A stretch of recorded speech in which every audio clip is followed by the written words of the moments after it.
섭자의 공포라디오가 시작됩니다. 여러분, 구독과 좋아요는 섭자에게 아주 큰 힘이 됩니다.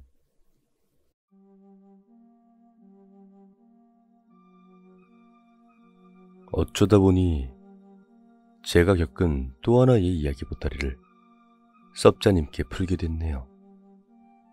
저는 귀신을 보는 영안이나 또는 영감 같은 거라곤 진짜 일도 없는 아주 평범한 일반인입니다. 어릴 적엔 사내 녀석이 엄청 겁도 많고 무서움도 많은 여린 아이였죠.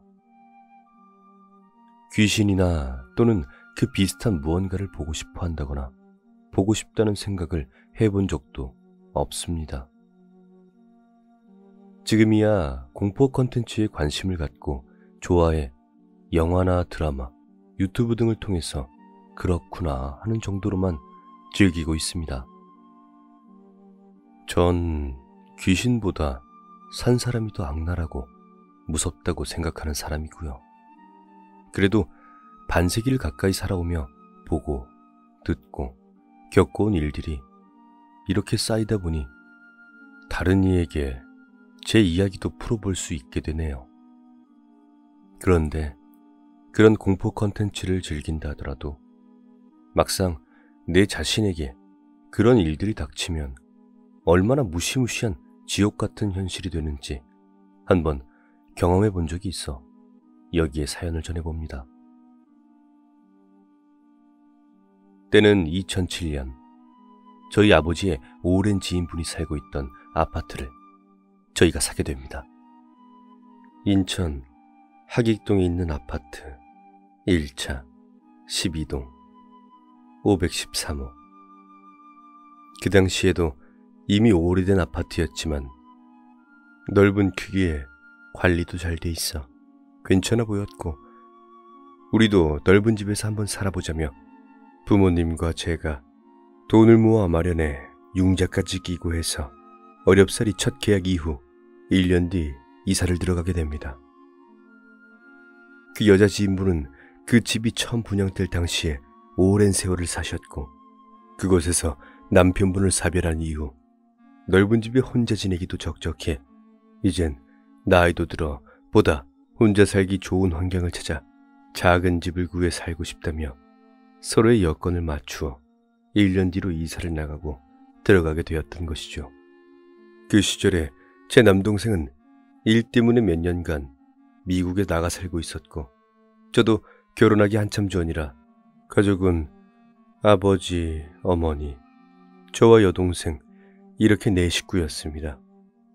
오래됐어도 우리에겐 새집이었기에 도배, 장판도 새로 싹 하고 싱크대와 화장실도 리모델링해서 바꾸고 나니 집안은 더 환해지고 진짜 새 아파트가 되더군요. 햇볕이 잘 드는 그 환하던 넓은 평수의 집이 그때는 그렇게도 좋아 보였더랬습니다. 우리 가족들이 새 집에 들어가기 전 침대, 소파, 식탁, 옷장 등 새 가구도 맞춰 사드리고 TV, 냉장고 등 가전제품들도 새로 다 사서 하나하나씩 들여놓았습니다. 지금 먼저 살던 집은 전세를 내놓았고, 그렇게 우린 새로운 환경에서 누릴 삶에 대한 기대와 들뜬 마음으로 이사갈 준비를 해나가고 있을 때였습니다. 그러던 어느 날 갑자기 집에서 여동생이 발목을 크게 다치는 사고를 당합니다. 그날 직장에서 퇴근 후 집에 와보니 여동생이 한쪽 발에 무릎까지 깁스를 하고 있었습니다. 놀라서 무슨 일이냐 물으니 자기도 왜 어쩌다 다쳤는지 잘 모르겠더랍니다. 본인이나 부모님 모두 어이가 없고 당황스러웠던 게, 여동생이 이사 나갈 준비들을 하던 중 뒤쪽으로 난 반지하 철문을 지나가다가 자기도 모르게 어느새 철문턱에 발이 접질려서 크게 넘어져 다친 거랍니다. 새로 이사갈 집에 맞춰 모든 세간살이들을 새로 다 사들이면서 먼저 살던 집에서의 낡고 망가진 세간살이들은 며칠 전부터 틈틈이 하나 둘씩 정리해버리던 때였습니다. 그런데 발이 철문턱에 접질려 크게 넘어진 건 맞는데 발목이 다쳐 아프긴 했지만 얼마 지나 통증은 그리 크지 않았었고 그러다 금방 낫겠지 싶어 쉬고 있었는데 좀 욱신거리고 부어오르던 게 몇 시간 뒤에는 붓기가 더욱 커져 아버지랑 집 근처 병원에 갔고 엑스레이 사진을 찍어보니 발목뼈에 몇 개의 금이 가져 있더랍니다. 그 사고 며칠 뒤 우린 그 아파트로 이사를 갔고 여동생은 약 10개월 가까이 깁스에 목발을 짚고 지내며 고생을 했었습니다. 그렇게 식구들 중 동생에게 먼저 사고가 생긴 겁니다. 두 번째 사고는 아버지한테 생겼습니다. 이사간 아파트에서 두어 달 정도 지내던 어느 날 오후 베란다에서 사람 키만한 큰 화분 하나를 옮기시다가 아버진 뒤로 넘어져 엉덩방아를 짚게 됩니다. 작은 타일들로 된 베란다 바닥 어느 턱에 본인의 몸 뒤쪽으로 끌어오던 화분의 밑동이 걸렸던 건지 화분이 무거워 아버지의 손이 미끄러져 놓치고 뒤로 넘어지신 겁니다. 그 당시엔 얼마나 크게 넘어지셨는지 자세한 말씀이 없으셔서 저는 잘 몰랐습니다. 그런데 그 사고로 아버지는 엉덩이에 꼬리뼈가 골절되셨고 이런저런 이유들로 통증을 참아오며 병을 키워오시다 결국엔 한참 뒤 4년 후에야 대학병원에서 허리 쪽 수술을 크게 하시게 됩니다. 그 베란다에서 다치신 뒤 한방, 양방 치료 등 많은 방법으로 다양한 치료를 받아오셨지만 당뇨, 고혈압, 심장질환 등의 오랜 지병들을 앓고 계셨던 이유로 수술이 용이치 않아 비오셨고 한참을 약과 침, 뜸으로 버텨오시다 그래도 점점 증상과 통증이 악화되어 끝내 수술을 받기로 하신 겁니다. 수술 뒤에도 그 수술 때문에 또 몇 년을 고생하셨습니다. 세 번째입니다. 이번엔 제 어머니가 크게 다치시는 사고가 생기게 됩니다. 이사 온 곳의 아파트는 대단지이긴 하나 대형 마트나 재래시장이 이용이 상당히 불편한 환경이었습니다. 근처에 소규모 슈퍼도 있지만 대형 마트는 없었고 재래시장은 너무 멀어 손수레를 끌고 다니더라도 돌아오는 길이 경사진 언덕길에 버스로 3-4 정거장이었습니다. 처음 몇 번은 이사간 곳의 시장을 이용해 오시다 힘에 부치기도 하고 마음에 드는 물건들도 부족해 보이셨는지 어머니는 본인이 익숙했고 아는 사람들도 많았던 이곳 한참 거리가 먼 전에 살던 마을에 재래시장으로 버스를 타고서 왔다 갔다 장을 보러 다니시게 됩니다. 아파트로 이사를 간 몇 달 뒤 한여름 폭염이 푹푹 찌던 그날도 어머니는 먼저 살던 동네의 재래시장에서 장을 보시다 그만 머리가 핑 돌더니 어지러워 그 자리에 쓰러지게 됩니다. 전해들은 말로는 기절은 아닌데 눈은 풀려져 있었고 뭐라 횡설수설 정신을 못 차리시더랍니다. 다행히 그 시장에 지금도 단골로 다니는 기름 파는 가게가 그 근처에 있었고 그 가게 사장님이 시장 한가운데 사람들이 웅성웅성 모여들어 그쪽으로 가보니 그 안에 제 어머니가 맥없이 쓰러져 계시더랍니다. 사장님이 어머니를 알아보시고선 이렇게 시원한 물도 먹여주시고 가게로 데려가 보살펴 주시면서 119에 구급차를 불러주셨습니다. 제 어머니는 그날로 병원에 입원을 하시게 되었고 많은 검사를 받으셨습니다.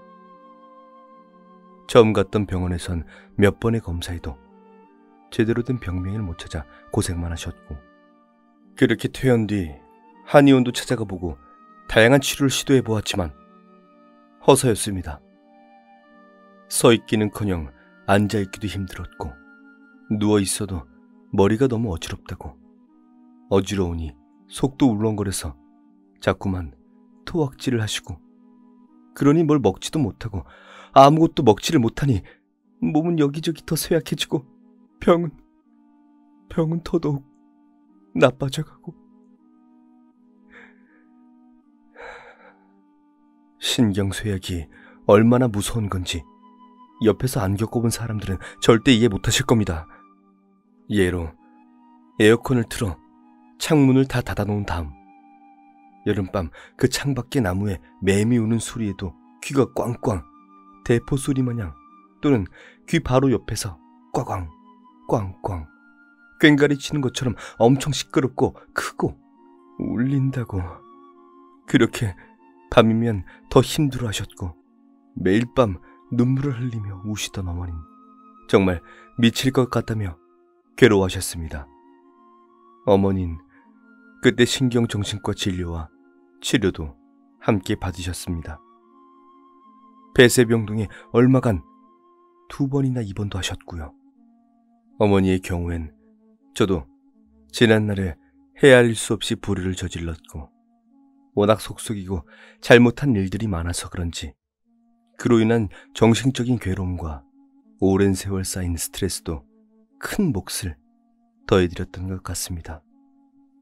아무튼 그러면서 잠시 좀 나아지시는 듯 하다가도 또 힘들어하시고, 그렇게 고생을 하시다가 너무 괴로워 또다시 대학병원에 입원을 하시게 되고, 다행히 전문 의사를 만나 검사 끝에 진단명을 받게 되었습니다.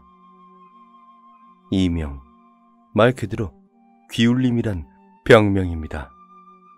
지금이야 많이 알려져 익숙해진 병명입니다만 그 시절엔 TV에서 증상을 소개할 만큼 많지 않던 병명이었나 봅니다. 정말 감사하게도 치료는 차츰차츰 효과를 보이고 어머니는 그렇게 1년이 넘게 그 병으로 말로는 다 못할 고생을 겪으셨습니다. 저는 그 시절 몸에 좋다는 치료나 음식 등 할 수 있는 건 다 찾아다니며 부모님께 해드렸고 일주일에 몇 번씩 직장에서 일하던 중에 시간을 내어 아프신 부모님의 병원과 치료 등을 챙겼습니다. 퇴근 후에는 아프신 아버지의 하시던 일을 틈틈이 돕기도 하며 정말 정신없이 보냈었습니다. 그리고 이번엔 저에겐 그 집에 들어가 살던 1년 반쯤 지난 가을날 어느 날에 일어났습니다. 그 당시 직장을 다니고 있었고 2년 전쯤 지인의 소개를 받아 어떤 사업에 투자를 하고 있었습니다. 매달 짬짬이 돈을 붙이며 돈이 늘어난 재미와 미래의 행복을 그리며 지냈었죠. 그렇게 열심히 모아 투자했었던 금액이 시간이 지나며 제법 커졌더랬습니다. 예, 맞습니다. 저는 돈을 잃었습니다. 결국은 금융사기를 당하게 된 것이죠. 내 돈을 믿고 맡긴 투자한 사업체의 대표가 부두를 내고 도주를 했던 겁니다. 저는 몇 달간 피해 보상을 알아보고 찾아보며 수소문의 노력을 해보았지만 결국 소용이 없었습니다. 아마도 가족들이 겪은 사고들에 비하면 전 아무것도 아닐 수 있죠. 그런 일을 겪은 제게 부모님은 당신들 몸도 가누기 힘드시면서도 오히려 저를 위로하고 격려해 주시며 그런 건 살면서 별일 아니니 너무 걱정 말라 하셨고 우리 다시 힘내서 열심히 살아가자, 그렇게 저를 위해 힘을 내는 모습을 보이셨습니다. 제가 현실에 무너져 절망하고 쓰러질까봐 노심초사하셨더랬죠. 저에 관한 얘긴 굳이 더는 자세히 여기에 서술하진 않겠습니다. 가족들의 사고를 비춰볼 때 시간이 지나 드는 생각이 제겐 몸으로 오는 사고 대신 돈으로 맞은 건가 싶었습니다. 이 모든 일들이 아파트로 이사를 준비하고 살면서 겪게 된 일들입니다. 여동생, 아버지, 어머니, 그리고 저. 한 집안에 모여 사는 식구들의 연달아 이어지는 사고. 한 집에 모여 살며 매일 마주하는 아픔과 괴로움에 지쳐 어둡고 힘들어하던 그 모습들. 저는 정말 그때가 너무 처참하고 끔찍했습니다. 내 가족만 아니었다라면 어디로든 도망이라도 치고 싶은 생각도 들었었죠. 어느 땐 그저 꿈이었다면, 하룻밤 지나고 나면 제발 다시 원래대로 돌아가져 있었으면 하고 바라는 게 수백일. 그 이후로도 한참 동안을 그랬었으니까 좋게 수천일 밤은 될 겁니다. 우리 가족 모두 정말 힘들었습니다. 너무. 그렇게 그 집에서 사건 사고를 겪으면서도 우리 가족들은 무당이나 다른 어떤 이에게 도움을 구해볼 생각은 안 해봤던 것 같네요. 가족 모두 천주교 신자이다 보니 미신이라 여겨지는 행위들은 절대로 배척했었고, 당연하듯 하나님께 기도했던 것밖에는. 그래서 한편으론 그랬었지만 상황이 더는 나빠지지 않고, 그래도 이만큼이나마 우리 가족이 살아갈 수 있게 해주신 하나님께 감사드립니다. 그 외에도 이런저런 말하지 않은 크고 작은 일들을 겪으며 2년이 지나는 딱 그쯤에 우리 가족은 뒤도 안 돌아보고 도망치듯 이사를 나와 먼저 살던 마을의 이곳, 이 집으로 다시 돌아왔고 오늘날까지 살고 있습니다. 그 집에 살던 시기와 우리 가족에게 일어났던 사건들이 시간적으로 정말 우연하게 겹쳤던 건지, 그 집의 터가 이상했던 것인지, 아니면 그 집이 우리에 맞지 않았던 것인진 지금도 알 수 없습니다. 그러나 분명한 건 우리 식구들 모두가 그 집에 들어가 안 좋은 일들을 겪었던 사실만은 맞습니다. 오랜 시간이 지난 지금도 우리들에게 그 집은 두 번 다시 기억하고 싶지 않은 악몽으로 남아 있습니다. 이 글을 쓰면서 다시 읽어보니 그날의 기억들이 떠올라 마음이 너무 불편하고 기분이 안 좋아지네요. 그래도 들으시는 분들께선 너그러운 마음으로 그래, 이런 일도 있었구나 하는 정도로만 받아들여 주시길 바라겠습니다. 아, 그러고 보니 그 아파트 살면서 찍은 사진이 이상하게 한 장도 없더군요. 저도 이번에 혹시나 하며 찾아보다 알게 됐습니다. 아참, 이건 아버지가 겪었던 일입니다. 한 번은 아버지가 그 아파트 살 때 어느 날 밤 꿈속에 그 집에 살던 지인의 돌아가신 남편분이 나왔답니다. 꿈에 아버지가 집 거실에 앉아 있었는데 누군가 현관을 열고 자기 집이냥 쓱 들어오더랍니다. 당연히 생전에 아버지가 아시던 분이셨기에 무섭다거나 하진 않으셨고, 퇴역한 군인이셨던 그분은 군 제복을 말끔하게 차려입고 자기 집으로 당당히 들어오는 듯 현관에서 안방 쪽으로 걸어 들어가더랍니다. 아버지가 그분에게 말을 걸었는데 안 들리는지 고개도 안 돌리더라 라고 하시더군요. 다음날 아버지께선 전 주인인 지인분께 꿈 얘기를 하셨었는데 그분 하시는 말씀이 며칠 전에 돌아가신 그분 남편의 길이었다고 합니다. 제 이야기는 여기까지입니다. 부족한 글 읽어주셔서 정말 감사드립니다. 사연을 전달해주신 만땅님 너무 감사드리고요. 지금은 좋은 일만 가득하실 거라고 생각하겠습니다. 앞으로도 좋은 일만 가득하시길 바랍니다. 감사합니다.